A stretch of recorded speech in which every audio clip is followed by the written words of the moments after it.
ដាក់ថ្នាំកដោហើយប៉ុន្តែដាក់តែបន្តិចទេដាក់ឲ្យពុលទេស្អប់ពេកឲ្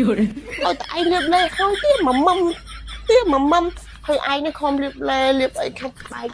ឡើងស្អាតហើយលើចាកេតហ្នឹងអូមហើយទៀតល្អទៀតផាទំអស់ពីកំប៉ុងឡើងខ្ចីញញមើលមកដឹងប្រឹងហើយព្រោះដាក់ថ្នាំកដោតែដាក់បន្តិចទេមើលចង់ដឹង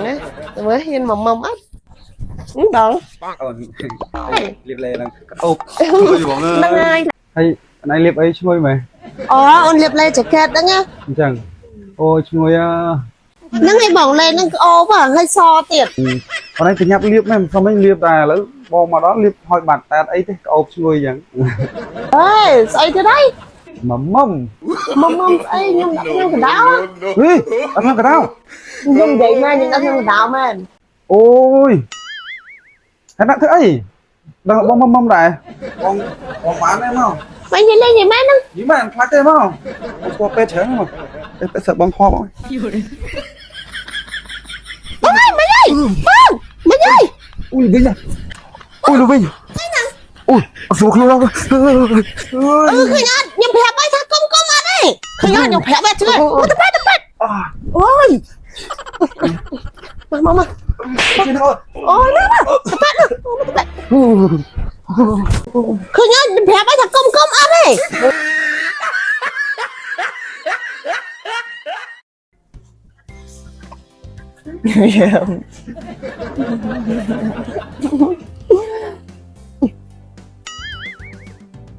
អូយពិបាកចិត្តដល់នេះថ្ងៃឡើងកូនកលេងមុំតាំងពីលេងអាប៉ែតងៅហ្នឹងមកយប់ឡើងក៏ដែរមានអ្នកមុំសោះហើយឥឡូវហ្នឹងនេះទឹកដោះឡើងខាស់អស់ហើយនេះហើយចុកឈឺចុកសៀវស្រាញ់ឡើងចង់អត់ស្រួលខ្លួនចឹងមិនថាបងប្អូននឹងពិបាកណាពេលដែលមានអ្នកមុំក៏ពិបាកពេលដែលអត់មានអ្នកមុំក៏ពិបាកដល់វាខាស់ទៅវាធ្វើឲ្យយើងអត់ស្រួលខ្លួនហើយពីមុនថាឡើងតែតងៅទៅបានកូនមុំពេលថ្ងៃឥឡូវហ្នឹងកូនអត់មុំទៀតពេលថ្ងៃក៏អត់ពេលយប់ក៏អត់បងប្អូនគិតមើលថាវាពិបាកប៉ុណ្ណាឥឡូវហ្នឹងចង់រកអ្នកមុំវិញអ្នកបងប្អូនឥឡូវបងគិតថាមានគេចូលទៅដឹងនេះហើយគេឆ្លាញ់តាំងពីនៅកំមុំហើយបងគិតមិនទេនេះតែបើនៅចង់ចិត្តកើតទេបងប្អូនហើយគេដៅខ្លួនរាល់ថ្ងៃនេះ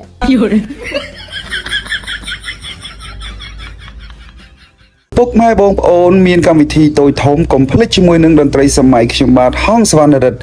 មានគ្រប់ຂະຫນាតជូនពុកម៉ែបងប្អូនតែម្ដងមានຂະຫນាតតូចអកកដងអកកេះនិងຂະຫນាតធំមានតារាចម្រៀងល្បីៗតាមតម្រូវការរបស់ពុកម៉ែបងប្អូនទំនាក់ទំនងជួលតន្ត្រីតាមរយៈលេខទូរស័ព្ទ010 5506 69 011 46 1389